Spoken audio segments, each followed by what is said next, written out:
Akala ko walang makakapansin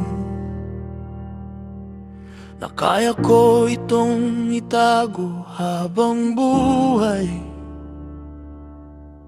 Humingiti ako sa harap ng tao, pero magulo ang loob ko gabi-gabi. At habang tumatagal ang lihim, mas bumibigat ang puso ko. Unti-unting nawawala ang peace, kahit okay tingnan sa labas. Hindi pala maliit ang compromise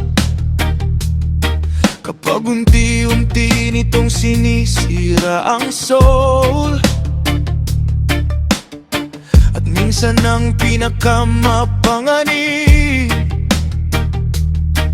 ay yung kasalanang tahimik. Pero kahit nadapa ako ng malalim, hindi mo pa rin isinara ang awa mo. Sa gitna ng guilt at kahihiyan, may pagkakataon pa rin bumalik. Kapag truth mo ang humarap sa puso ko, hindi na ako gustong magtago. Diyos ko, ayoko nang may tinatago. Ayoko nang mabuhay sa dilim, sa bawat compromise at maling tinatago ko. Linisin mo ang puso ko.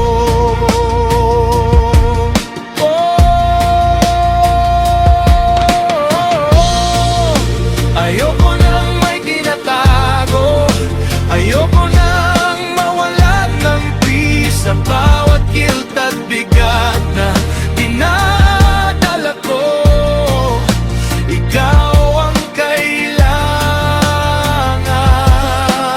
ko.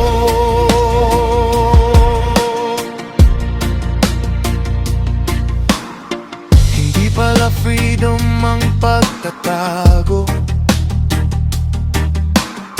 mas lalo lang akong nakakadena. Pero nang piliin kong maging honest, doon nagsimulang gumaan ang lahat. At kahit mahirap harapin ang truth, mas mabuti kaysa mabuhay sa fake. Dahil ang tunay na healing nagsisimula sa pag-amin. Kapag grace mo ang yumakap sa akin, may lakas akong magbago.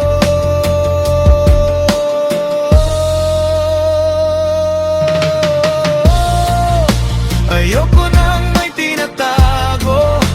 Ayoko nang mabuhay sa dilim, sa bawat compromise at maling tinatago ko. Linisin mo ang puso ko.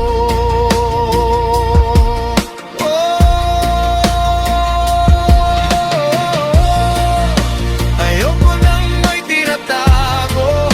Ayoko nang mawalan ng peace sa bawat guilt at bigat na dinadala ko.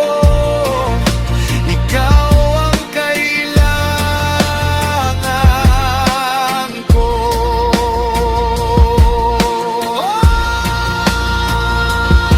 Ayoko nang may tinatago. Ayoko nang mabuhay sa kadiliman, sa bawat takot, hilig at pagkakasala ko. Ikaw ang maglilinis sa puso ko.